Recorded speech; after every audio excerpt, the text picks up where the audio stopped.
Doesn't smell as good as I would like, but the homegirls, she got flavors of hers. This I just bought it off of auntie on the street. Ooh, jeez.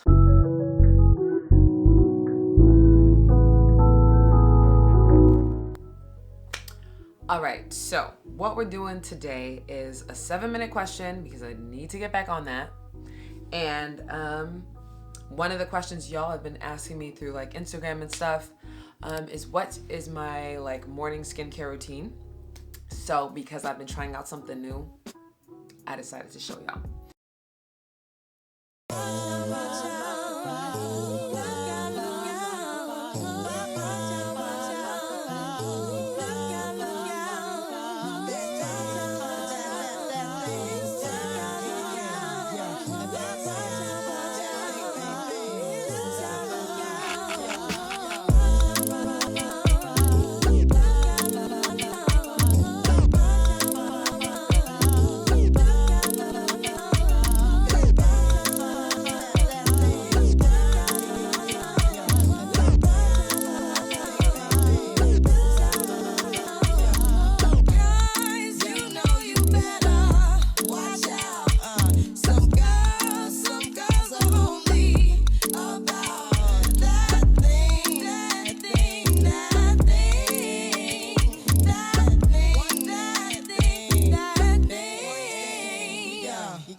So, first off, what I showed a little bit earlier was that I was, so let me just start first. So basically, I started first year of med school, and I know that when I get really stressed out, my skin just acts up.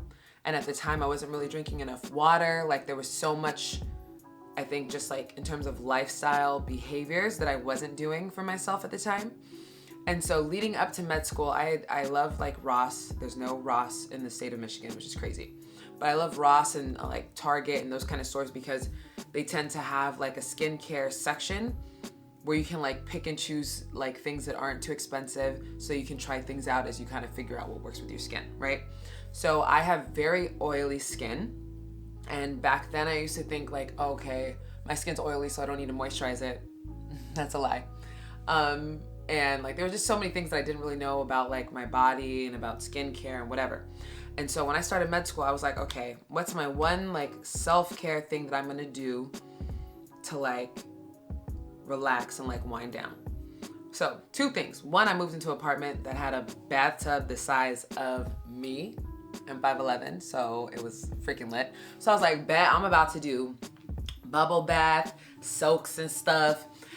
Why not add some like skincare stuff? Like I'm gonna do a mask every day. And so that's kind of how like I started exploring more into my skincare routine. I brought some old stuff that I had at home and started going to like Target and checking out their little like travel size aisle since there's no Ross's here for me to explore. So one of the things that I have found, there are 2 different things that I found because I get like really dark spots. Like if I get a pimple, whether I touch it or not, if I get like bit, like if I get mosquito bites, if I travel or something, my skin scars. So I was like, okay, I was learning kind of about like the skin and stuff in school, and I was like, man, our skin just rejuvenates itself. So A, drink a lot of water, but 2, like we're constantly shedding the top layer of our skin. So if I speed that up, scientifically, I can get rid of these scars faster because they tend to fade anyways, right? So I think I went to Target and found I'm sorry, checking my little recorder thing, so I'm recording with my phone. Okay, so went to Target and found a small size of this. I'll list everything that I use down below, or that I'm using currently. Of this is by Vici Laboratories, and it's a mask peel. Okay, and so it was full, it is gone. This ended probably like 3 months ago, but I still have it because I need to buy another one. So anyways, the small version maybe was like $7 or something. So I bought it. It lasted me like all year.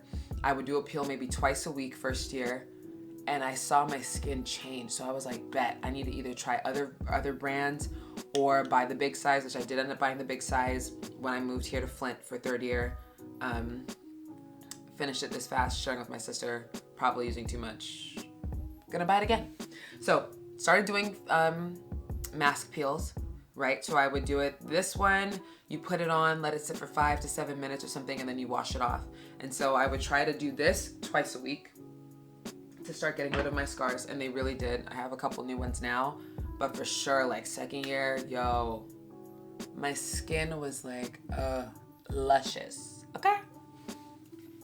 So something newer that I've tried at my last Target run like 3 months ago, because I do try to avoid Target because budget life, is this overnight facial peel called the Shortcut from a brand called Versed or Versed. I honestly don't know. I don't follow skincare lines and stuff on Instagram and social media and whatever, so I'm not necessarily up to date with what's the new and poppin'.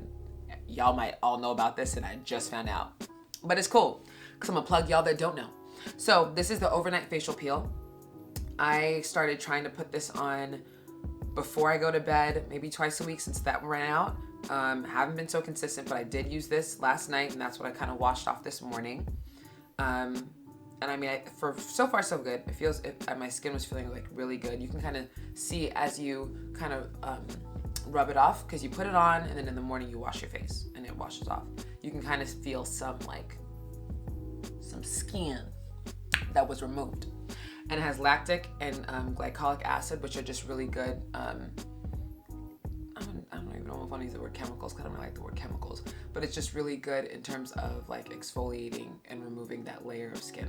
So it's really small, so it doesn't last very long, but I'm going to try to use it for the next like 2 weeks and see where I'm at. I do notice though, since I have started using it, I had this really big pimple, and it's definitely it's like half as much pigmented. I hope you get what I'm trying to say. It's like less dark. Okay, so I try to use a peel 2 to 3 times a week. So last night, used that. This morning, I get up, I try to wash my face, whether I'm in the shower or whatever. I have different face washes, but the one I use this morning is Checks and Balances by Origins. Really love Origins brand, just couldn't afford them. Got this one for the free ski from a homie. Anyways, it's a frothy face wash. This is what I use this morning. I try to wash my face. Honestly, you can use a bar of soap for all I care. Just wash your face. Because people be trying to sell you all these products. As of right now, I do like this. I feel like it does a good job of like removing any excess makeup or impurities that are on my face. But again, if you don't have the money, don't stress. Get it when your pocket's a little thick. Or if you got a homie that can plug you. Anyways, so wash my face. And then the next thing that I normally do that I didn't do this morning is use witch hazel toner. I'll show that in the next video when I do when I show my night routine, because if I don't use it in the morning, I definitely use it at night. Because again, my main problems for me is one, oily skin, which honestly is not a problem. It's fine. Whatever your skin is, it's fine. But the main thing is that I scar, and I scar hard. My skin be turning up. Anyways, so the next 2 things that I've been trying to get into are serums. Just because I was reading up, and we have to study like all the vitamins and such in med school, which I basically forgot what most of them do. Not quite true. I have some things in my brain. But anyways, so vitamin C is very good in terms of brightening up dark scars. So my friends have been telling me about this brand called The Ordinary. I shop a lot on ASOS because I'm tall and I want things to fit, and they got a tall section that's pretty lit, but they also have a skincare section. So I had been browsing through ASOS one day and I see this brand called The Ordinary. Remember some things my friend have said, how that it's super affordable, blah, blah. I think this was like $6. This is, I might say this wrong, ascorbyl? If it's ascorbic acid, it's just ascorbyl glucoside. Solution 12%. It's a brightening serum with stabilized vitamin C derivative. This is literally finished because my skin had this like glow the moment I started using this in the morning, and I've been using this probably like 5 months. And it basically just tells you to apply a few drops to the face in the morning and at night. And so I've been traveling with this and trying to use it as consistently as possible, and I think that my skin has been really loving this, so I'm gonna have to re-up on this one. And then the other one that I just got like last week is the Ordinary Alpha Arbutinol 2% plus hyaluronic acid. I'm gonna figure this out. I was just studying this morning, so bear with me, y'all. Been a long day. But anyways, this is another serum that has been highly recommended. I think what I'm gonna do, just because I'm a med student, is further research and like ingrain this in my mind. I don't want to be a dermatologist by any means, but I think it's always good to know what you're using and what you're putting on your face. And I had researched this before, and it sounded like good stuff. So that's why I used it. But I'll try to get you that information. But I'll also just put the link below, and you can do your own research, because self-motivation, it's always good to check out, to do your own research, period. Like, and actually look at reputable sources. Not necessarily blogs per se, but like, if you care about the science and you want to know what you're actually putting in your body, on your face, Google it. There's a lot of Google Scholar articles about research and what these products or like these specific like elements do for you. So actually, I'm gonna put that on y'all. Y'all tell me what this does. Leave it in the comments below. So that's what I put on my face. And then oily skin, whether or not, whatever, oily, dry, you gotta moisturize your face. So I've been getting into this Origins ginseng. I've always wanted to get one of these, like at least for the past like 6-7 years. But anyways, I got gifted it by my friend, so super excited. I've been using this for a couple months, not very religiously, because like this is the energy boosting gel moisturizer. Don't use this very religiously because I've been getting into the shea butter. I got this in Nigeria when I went this December, but I'm still like trying to finish this one. I can't put a link below for where you can buy it. I lied. I got a homegirl that makes shea butter from Ghana. I'm gonna link it below because it's actually very affordable, and I would definitely use it all over your body because this mess is moisturizing as heck. So I'm gonna moisturize my face and then put this timer on, and we're gonna get into the 7-minute question of the day. Yay! All right, so my skin is moisturized. I'm feeling good. I'm about to put the timer on because I got 7 minutes for y'all, and then I gotta get back to the books because I got a shelf exam on Friday. So let me put this on 7 minutes. And the question today is post-bac or master's program? Got that a lot, and people want to know. I did both. So ready, start. So I think there's one thing that you really need to know when approaching whether or not you should do a post-bac program or do a master's program. So first off, what is a post-bac program? A post-bac program is something that was created for students who either never took any of the pre-med prereqs during undergrad and were essentially changing careers, right? Or for those that needed an academic enhancer. You went through undergrad, didn't do so hot, and you wanted to get your GPA up, your undergrad GPA up before applying to medical school. So that is what a post-bac program was created to do. It's supposed to boost your GPA, specifically your science GPA, all right? So the way that a post-bac program does that is that it allows you the opportunity to take undergraduate level courses. So these courses can then be applied to your undergraduate GPA. Thus, hopefully, if you get an all A's, right, increasing your science GPA, which is super important, and increasing your cumulative GPA. So that is the purpose of a post-bac. Solid, period, done, right? So you take classes that you've never taken before. So say you were like me, some on my lip. Sorry. So say you were like me, right? And you took, and you were a biology major, and your upper divs were all about plants and insects and evolution and blah, blah, blah, and you didn't care about it like I did. Didn't do so well because you barely went to class. Don't be me. And so not only that you barely went to class, but it was just really hard to be engaged for whatever reason. There's a bunch of reasons, family, whatever, working too much. Who knows what your reason was, but you ended up with a poor GPA. You didn't really like what you studied. You felt like you were kind of disconnected from the field, whether it was medicine or dentistry, PA, whatever you were trying to go into. So you go into a post-bac program. Why? Because you can take anatomy, you can take physiology, you can take immunology, like actual courses that are relevant to the human body. So that is what I went to post-bac to do. I wanted to, one, remind myself why I was choosing to go into medicine, which meant that I needed to take the classes that I had first felt connected me to medicine in the first place. I took anatomy in high school and I was like in love, and I was like, medicine is for me. But got to college and didn't really get to engage with that kind of material. So that's what I did in my post-bac program. I went to Charles Drew University in the LA area and had a wonderful year with excellent teachers, got exactly what I wanted out of it. I wanted straight A's. I went in there, I stopped doing like anything else, but maybe I did some photography still, because I was, at that point I was still like a professional full-time photographer alongside school. So got my grades, boosted up my GPA, still not as high as I wanted to, but it was enough to show the trend that, hey, she can handle these classes, no problem. That's all I wanted for whatever med school was gonna invite me for an interview. So, versus a master's program. The master's program, on the other hand, cannot raise your science GPA. It cannot raise your undergrad GPA.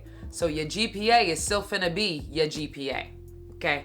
Don't let anybody fool you. That graduate GPA is on its own. It stands alone. Alone. No, it won't help you. You gotta raise your GPA, post-bac. You don't have to raise your GPA, master's program. Okay, so I did my master's in public health with a focus of global health leadership because I wanted to. I knew that I would either do it in a dual degree program with my MD, MPH, which you can also do, or I would do it before and after. So when I was graduating, I applied to all post-bacs trying to get the heck out of California, and applied to one master's program in California, and that was actually the only thing I got into. So it ended up happening that I did it first, but there were like prior experiences in undergrad that made me want to pursue that degree. I would not pursue a master's degree if you had no interest in the subject matter and didn't want to use it in the future for your career, because the loans are not worth it, honey. Not worth it. Don't do it. Other reasons I would do a master's is if your science GPA was okay in undergrad. Sorry, my hair is like falling apart here.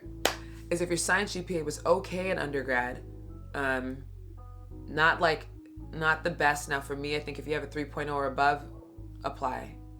Especially if you can really share your story in your personal statement, especially if your resume is cool, so your 15 experiences when you're filling in. Specifically, this is for my med school people. Dental school and stuff, I'm not well versed on that, so I wouldn't advise you there. But if your experiences are good and they all paint this picture of dedication towards medicine, of wanting to be in the forefront of patient care, of desiring to serve underserved communities or rural communities or whatever, if your passion shows throughout your whole application and the grades are there, doors will be open.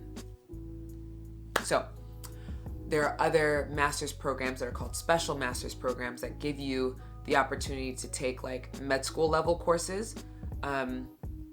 Like there's one at Morehouse down in Atlanta. There's the GEMS program at Georgetown. There's several throughout the country where you can get a master's degree, but you're taking like a rigorous like physiological sciences, those kind of courses that maybe might be a step up from a post-bac program, because some allow you to take like the first year of med school, which is like tends to be basic sciences. I applied for some of those. I didn't get in at that time, but I did it out of desperation of, again, trying to leave my city. I was trying to get out. I was trying to get out at all for whatever reason. I was trying to get up out of LA. And I don't think now, knowing what I know, I would only do that if your GPA was okay, right? But if you just needed the confidence, and if that school was the school you really wanted to go to. Because if you go to that school, the network is there, the doors are open.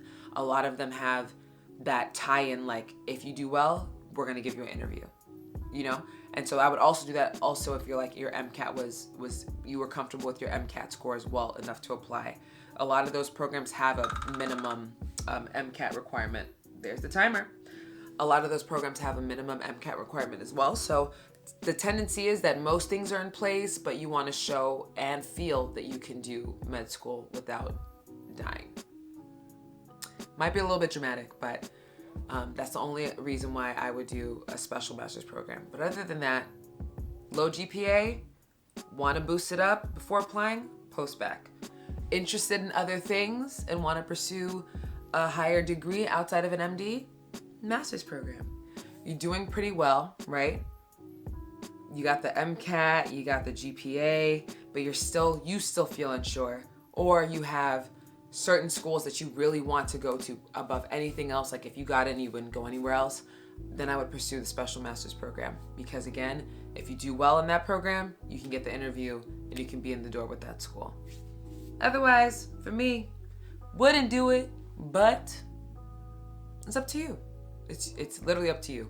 So, I mean, this is my advice based on my own personal experiences, based on how I've advised people in the past, and based on the success and stuff of my friends. So take it with a grain of salt. But if you have any questions or like a special case scenario or something that you want to share with me, you can put it down in the comments below, or you can DM me on Instagram. Follow me on Instagram, okay? Because that's where I really keep it real. Well, I'd be too busy these days to really be all up in my stories, but I'm there. So you can DM me and whatever. And I'm, again, just trying to be the plug. So follow, like, subscribe, share with your fam. And let's grow. Peace. Gotta go back to my books and my stomach is growling. Bye, y'all.